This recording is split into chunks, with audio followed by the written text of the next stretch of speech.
The Robbie family consisted of Ryan, a successful 45-year-old investment banker with penchant for Brooks Brothers suits. His second wife, Mandy, a striking 38-year-old interior designer with a flair for the dramatic. And Ryan's son from his first marriage, 20-year-old Nathaniel, a college dropout with a chip on his shoulder and a history of minor run-ins with the law.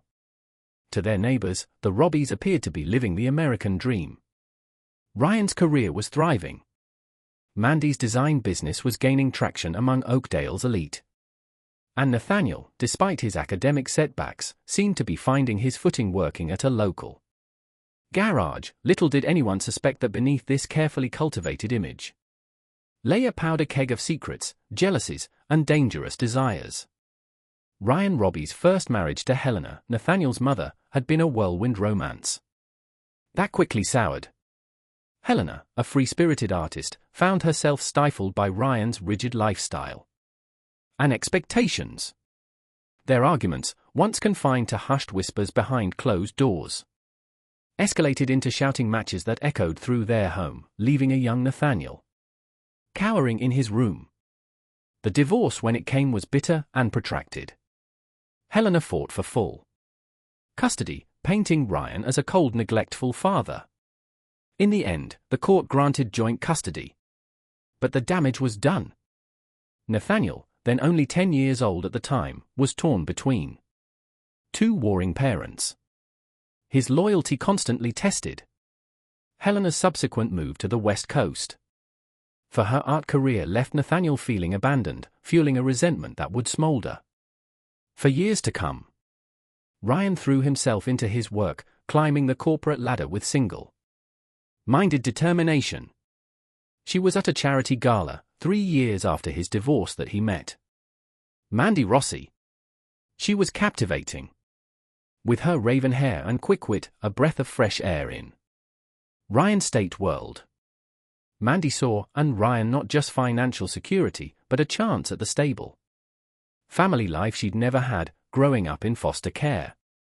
Their courtship was swift, and within a year, Mandy had moved into the Robbie home.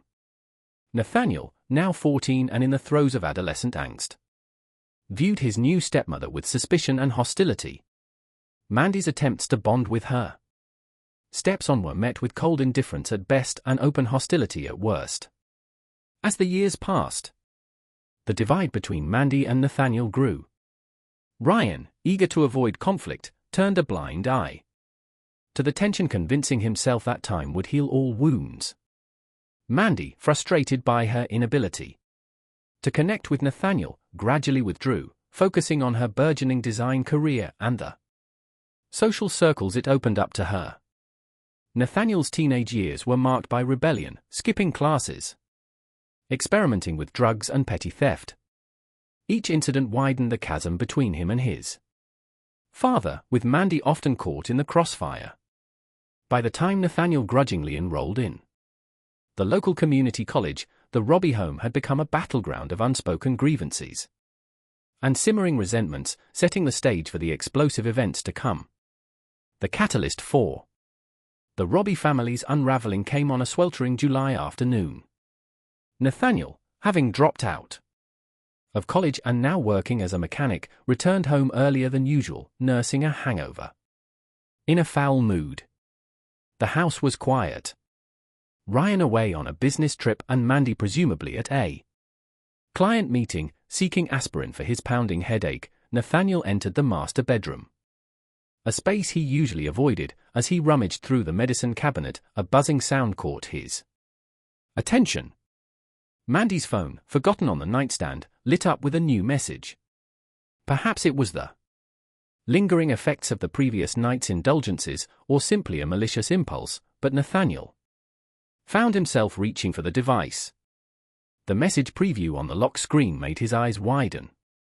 "Can't wait to see you later, my love. Axa." His stepmother's phone was locked, but this single message was a key to a Pandora's box of secrets. Over the next hour, Nathaniel sat on his parents' bed, his headache forgotten as more messages arrived, each one more incriminating than the last. He learned that the sender was one Xavier Krasinski, a name he vaguely recognized as a client of Mandy's. Design business, the messages painted a vivid picture of a torrid affair that had been going on for months. There were references to clandestine meetings, passionate encounters, and promises of a future together. As the reality of his discovery sank in, a mix of emotions washed over Nathaniel. There was disgust at the thought of his stepmother's infidelity, a twisted sense of satisfaction at having ammunition against the woman he'd resented for years, and beneath it all, a spark of opportunity. When Mandy returned home that evening, she found Nathaniel waiting for her in the kitchen, an unsettling smirk playing on his lips. The air was charged with tension as he casually asked about her day. His eyes glinting with newfound knowledge, Mandy, sensing something amiss, answered cautiously, unaware that her carefully constructed world was about to come crashing down around her. Nathaniel wasted no time in revealing his hand, with a casualness that belied the weight of his words. He mentioned Xavier's name. Watching as the color drained from Mandy's face, he laid out what he knew, savoring each flinch and gasp from his stepmother as he recounted the details of her affair. Mandy's initial denials quickly gave way to desperate pleas as Nathaniel made his intentions clear. He wanted money, $1,000 a month in exchange for his silence. The irony wasn't lost on him. For years he'd resented Mandy's presence in his life, and now he saw an opportunity to profit from it. Her voice shaking, Mandy tried to reason with him. She spoke of family loyalty, of the pain this would cause Ryan, of the potential to tear their lives apart. But Nathaniel was unmoved. With cold calculation, he pointed out that it was Mandy who had jeopardized their family with her infidelity. He was merely capitalizing on her mistake. The negotiations were tense, with Mandy trying to bargain the amount down and Nathaniel standing firm. In the end, faced with the prospect of losing everything, her marriage, her social standing, her carefully cultivated image, Mandy capitulated. She agreed to Nathaniel's terms, her voice hollow with defeat, as she promised to make the first payment the following day. As Nathaniel left the kitchen, a sense of power surged through him.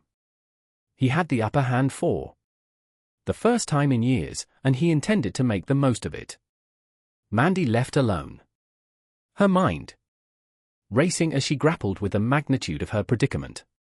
The first payment was made in cash, handed over in a plain envelope in the garage, away from prying eyes. Nathaniel counted the bill slowly, relishing Mandy's discomfort. With a smirk, he reminded her that this was just the beginning.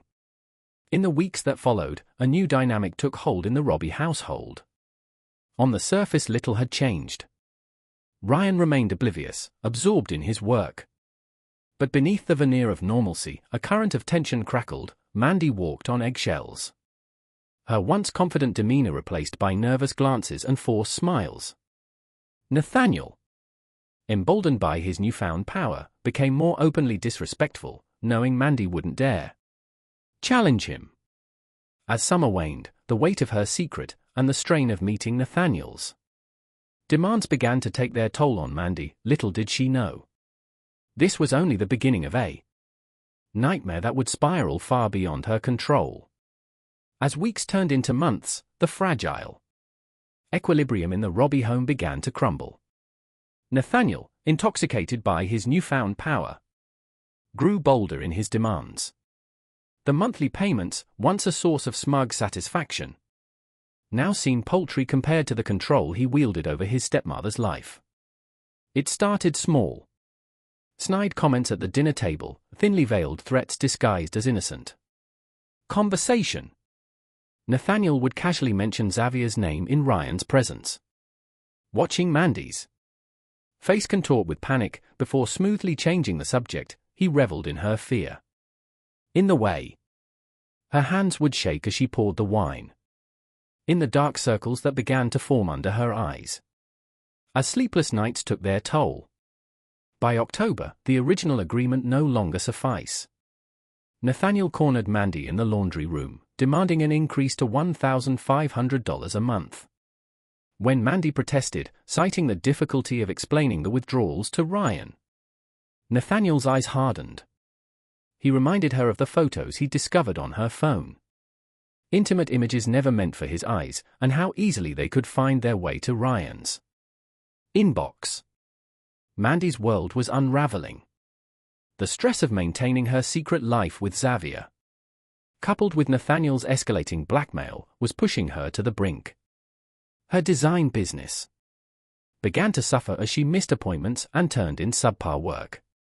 Clients once charmed by her vivacity now complained about her distracted demeanor and lack of creativity. As autumn progressed, Nathaniel's demands extended beyond money. He began to treat the house as if it were his own, throwing parties when Ryan was away on business trips, leaving Mandy to clean up the aftermath. He borrowed Ryan's prized vintage car without permission, returning it with mysterious dents and scratches. Each transgression was met with a pointed look that silenced any protest Mandy might have mustered. The power dynamic in the house had shifted dramatically. Nathaniel now ruled the roost. His every whim catered to by an increasingly desperate Mandy. She found herself walking a tightrope, trying to meet Nathaniel's demands while maintaining the facade of normalcy for Ryan. As Thanksgiving approached, bringing with it the prospect of extended family gatherings and increased scrutiny, Mandy knew something had to give. She couldn't continue like this indefinitely. With growing dread, she realized she needed help. And there was only one person she could turn to. In early December, Mandy made a decision that would set in motion a chain of irreversible events. After weeks of agonizing, she confided in Xavier about the blackmail. The meeting took place in a nondescript motel on the outskirts of town. Their usual rendezvous point, as Mandy poured out the whole sordid tale, her voice cracking with a motion. Xavier's expression darkened. His initial shock gave way to a cold, calculating anger that sent a chill down Mandy's spine. What Mandy didn't know that Xavier Krasinski was not merely the successful businessman and charming lover she believed him to be. Beneath his polished exterior lay a history of violence and criminal connections that he'd carefully concealed from her. Xavier's past included a stint in prison for aggravated assault, associations with local organized crime, and a reputation for handling problems with ruthless efficiency. As he listened to Mandy's story, wheels began turning in his mind. This wasn't just about protecting their relationship anymore. It was about eliminating a threat. He assured Mandy that he would take care of everything. His tone soothing but his eyes hard as flint. Mandy, desperate for a solution and blinded by her feelings for Xavier, felt a wave of relief wash over her. Finally, she thought, someone else would shoulder this burden. Over the next few days, Xavier set his plan in motion. He reached out to old contacts, gathering information on Nathaniel's habits, his workplace, his favorite haunts. He was meticulous in his planning, leaving nothing to chance. Unbeknownst to Mandy, Xavier had no intention of simply buying Nathaniel's silence or reasoning with him. In Xavier's world, problems like this were solved permanently, and collateral damage was an acceptable risk. As Christmas decorations began to appear in the windows of Oakdale's homes, Xavier made his move. He approached Nathaniel outside the garage where he worked, his demeanor friendly, but his eyes cold. The conversation that followed was brief, but loaded with unspoken threats. Xavier made it clear that he knew about the blackmail, and that Nathaniel was playing a dangerous game. Nathaniel, however, was not as easily cowed as Xavier had anticipated. Years of resentment and the taste of power had hardened him. Instead of backing down, he sneered at Xavier, suggesting that perhaps Ryan would be interested in knowing about his wife's extracurricular activities.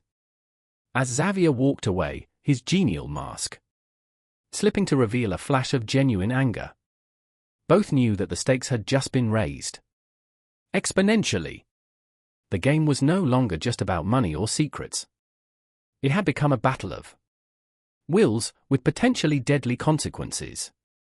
The week before Christmas, Xavier decided to take more Direct action.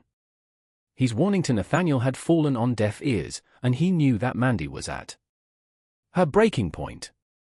Under the guise of a pre-holiday drinks invitation, Xavier lured Nathaniel to a secluded area near the old mill on the outskirts of town. The winter air was crisp. He offered a substantial sum $50,000 for Nathaniel to leave and never contact Mandy again. He was meant to be a final generous offer before resorting to more drastic measures. Nathaniel, however, had severely underestimated the danger he was in. Emboldened by months of successfully manipulating Mandy, he scoffed Xavier's offer.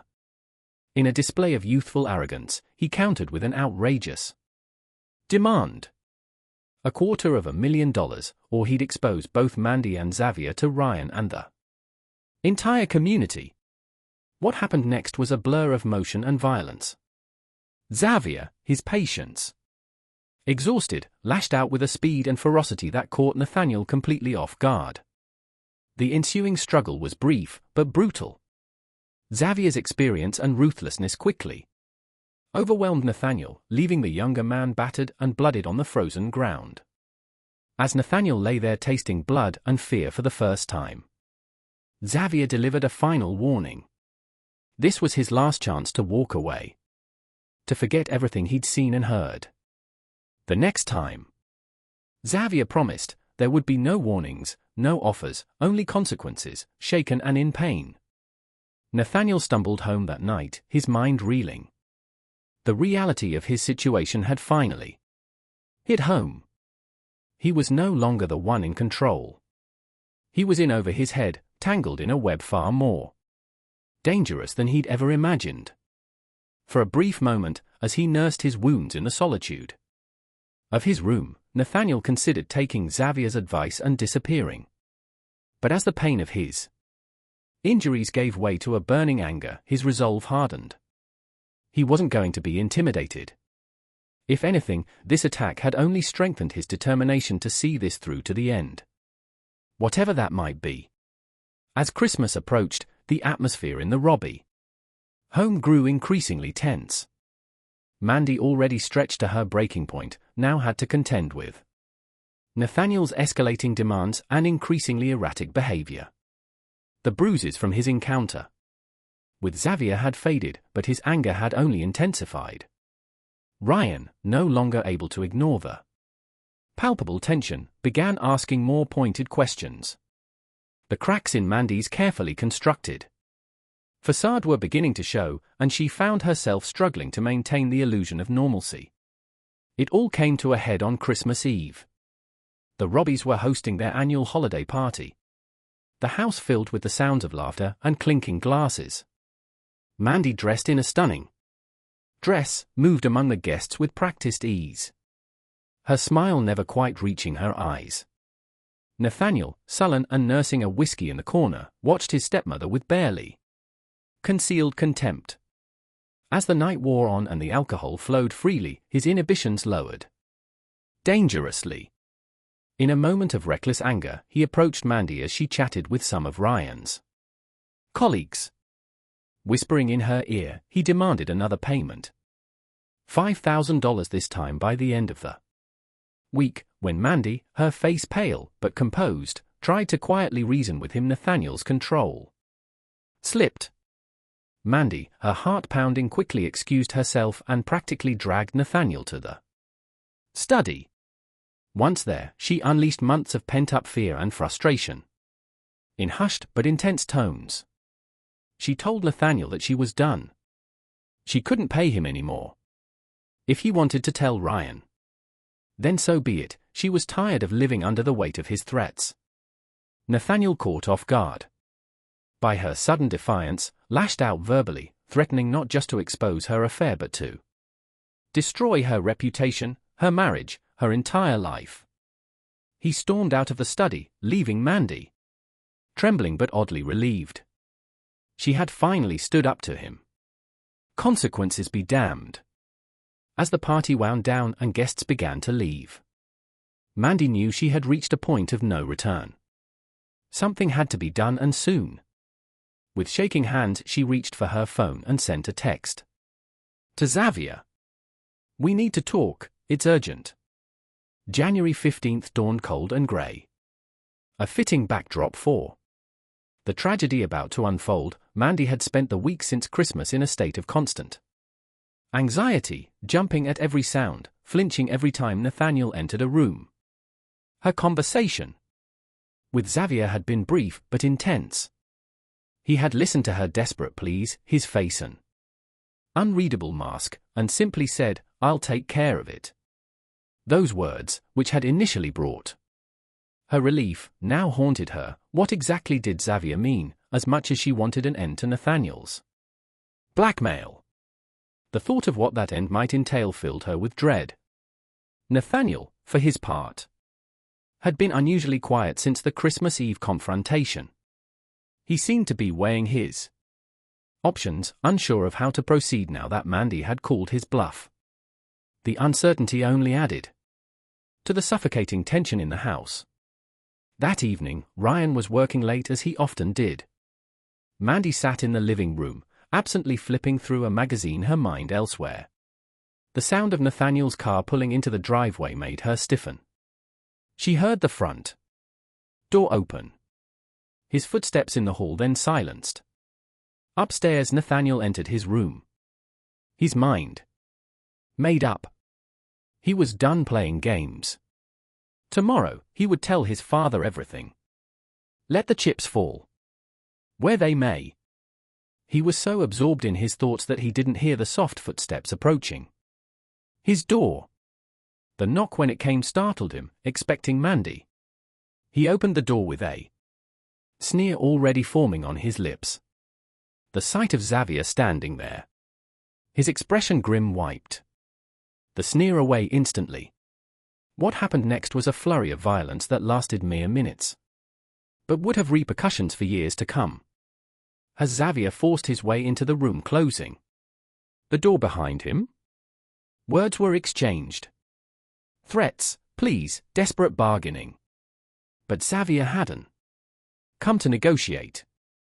The first blow caught Nathaniel by surprise, sending him stumbling back against his desk. He fought back, his youth and desperation lending him strength.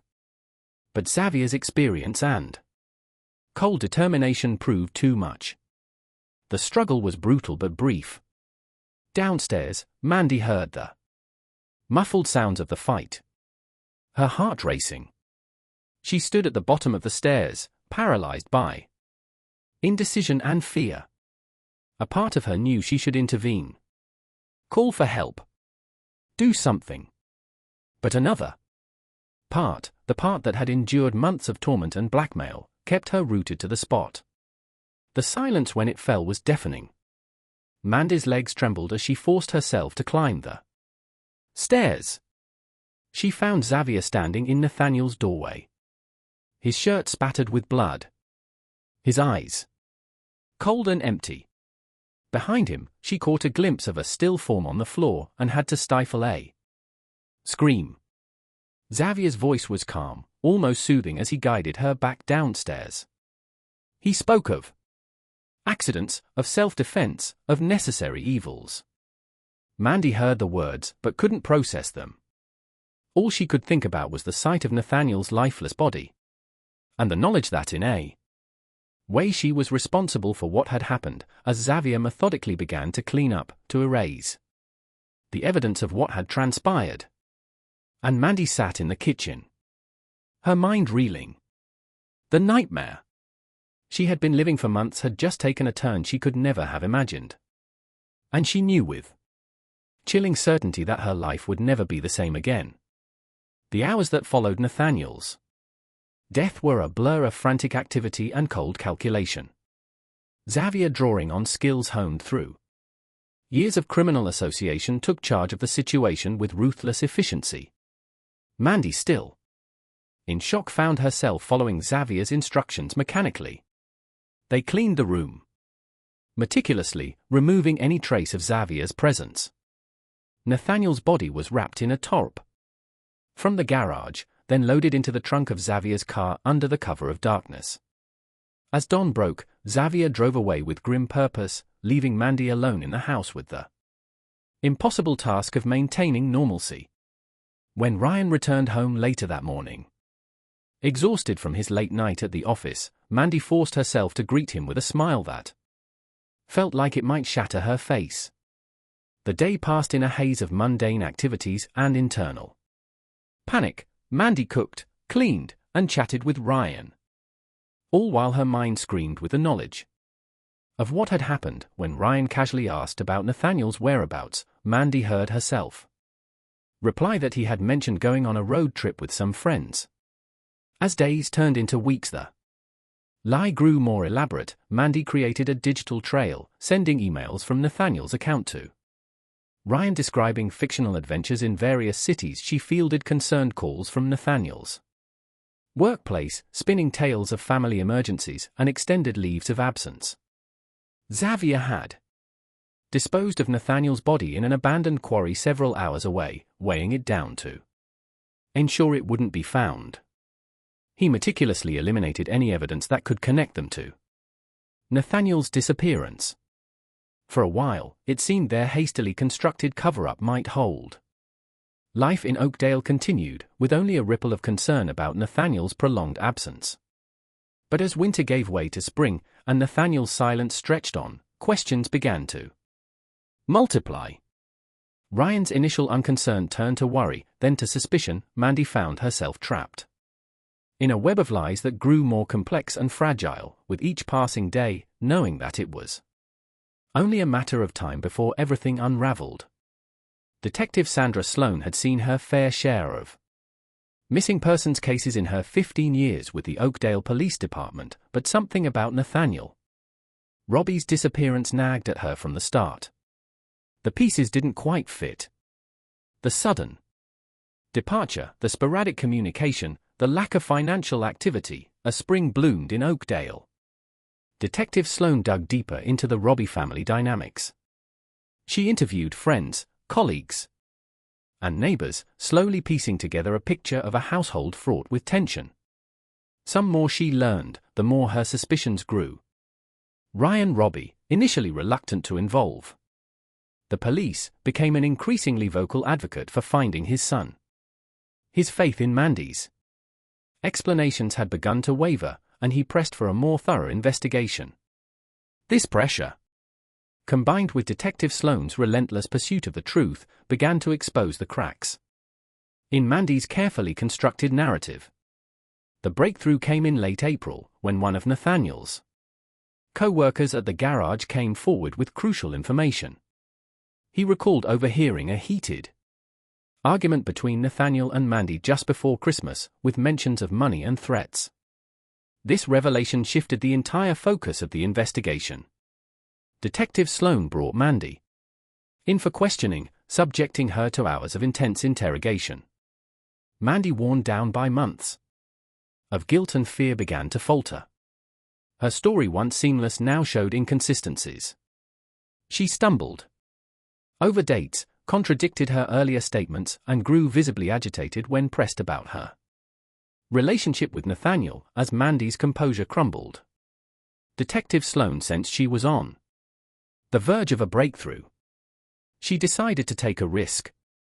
Bluffing about evidence they didn't actually have, she mentioned phone records showing frequent contact with an unknown number around the time of Nathaniel's disappearance, implying they knew about Xavier's involvement. The gambit worked. Mandy, believing the police knew far more than they actually did, broke down. Through tears and gasping sobs, she confessed to the affair, the blackmail, and her knowledge of Nathaniel's fate. She implicated Xavier, portraying herself as a terrified bystander to his actions. With Mandy's confession, the case broke wide open. An APB was issued for Xavier Krasinski, and search teams were dispatched to the quarry where Nathaniel's body had been hidden. As news of the confession spread through Oakdale, the community reeled from the shocking revelations. The picture-perfect family on Maple Street had harbored darker secrets than anyone could have imagined. In the days following Mandy's confession, Oakdale became the center of a media frenzy. Do's vans lined Maple Street, reporters clamoring for any tidbit of information about the scandalous murder that had rocked the quiet suburb. Detective Sloan, now heading a task force dedicated to the case, worked tirelessly to bring all the perpetrators to justice. Thanks to Detective Sloan's skillful coordination with state and federal authorities, Xavier was apprehended at a bus station in Nevada, attempting to cross into Mexico. His arrest was the final piece of the puzzle. Under intense interrogation, Xavier eventually corroborated much of Mandy's story, though he attempted to paint himself as a man driven to desperate measures by love. He revealed the location of key evidence, including the murder weapon and some of Nathaniel's personal effects, which he had kept as a twisted sort of trophy. As the full extent of the conspiracy came to light, the impact on those involved was profound. Ryan Robbie, confronted with the brutal truth of his wife's infidelity and his son's death, withdrew from public life. Friends reported that he seemed a shell of his former self, devastated by the twin betrayals of the two people he had trusted most. The community of Oakdale, once so proud of its safe, wholesome image, was forced to confront the darkness that had festered beneath the surface. For Detective Sloan, the resolution of the case was bittersweet. While she took pride in unraveling the complex web of lies and bringing the perpetrators to justice, she couldn't shake the feeling that if she had pieced things together sooner, a young man's life might have been saved. In the end, justice was served, but it brought little comfort to those most affected. Xavier, with his history of violence and his role as the primary actor in Nathaniel's death, was sentenced to life in prison without the possibility of parole.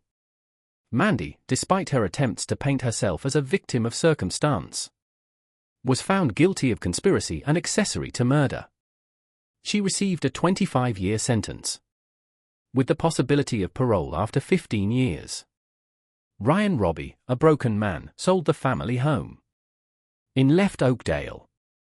Unable to bear the constant reminders of his loss and betrayal, he retreated to a quiet life in another state, where he could grieve in private and attempt to rebuild some semblance of a life. The case left an indelible mark on Oakdale. The community, once known for its low crime rate and family-friendly atmosphere, now found itself grappling with a new, unwelcome notoriety.